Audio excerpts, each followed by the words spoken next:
ایک سیکنڈ کے لیے سوچیے کہ آپ کے گھر پہ اللہ کے نبی صلی اللہ علیہ وسلم تشریف لیں تو آپ نے کیا کیا چیزیں چینج کرنی ہے.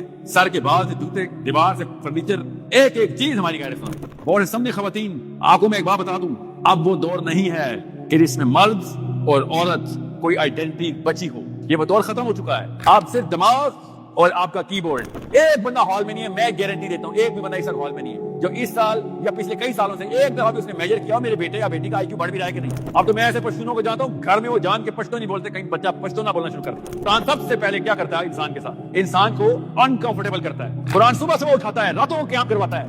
طاقت کا مطلب ہوتا ہے دماغ کی نسوں کے اندر جو خون بہ رہا ہے نا وہ تک میرے کنٹرول میں ہے. یہ طاقت کا مطلب ہوتا ہے. سو ڈونلڈ ٹرمپ نے 10 20 لاکھ سالوں کے لیے جہنم میں بھیجا ہم سب کو. کیوں؟ ہم نے اس کے دین کی تباہ کرنی کیوں؟ کیونکہ وہ طاقت میں ہے. کیوں ہم نے؟ کیونکہ ہم نے طاقت نہیں لینی. یہ دین کا عمل ہے. جس طرح فجر کی نماز فرض ہے نا، اس طرح لابی بنانا فرض ہے. جس طرح جمعے کی نماز فرض ہے، اس طرح آئی کیو بنانا فرض ہے.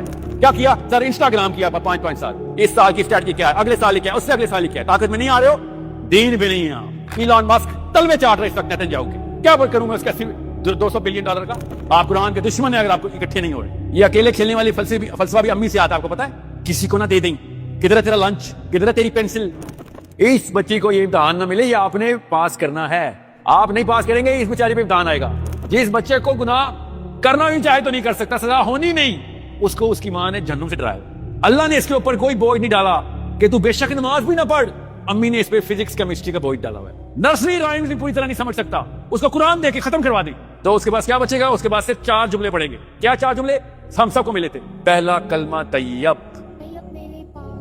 یہی نہیں سوچا کہ یہ چاروں لفظ تو کبھی اللہ کے نبی صلی اللہ علیہ وسلم نے نہیں بولے. نہ دیوبندی بولا، نہ بریلوی، نہ شیعہ بولا، نہ سنی. یہ لفظ کہاں سے آئے؟ تو میرے نبی نے کبھی اپنے منہ والے سے ارشاد نہیں کیے.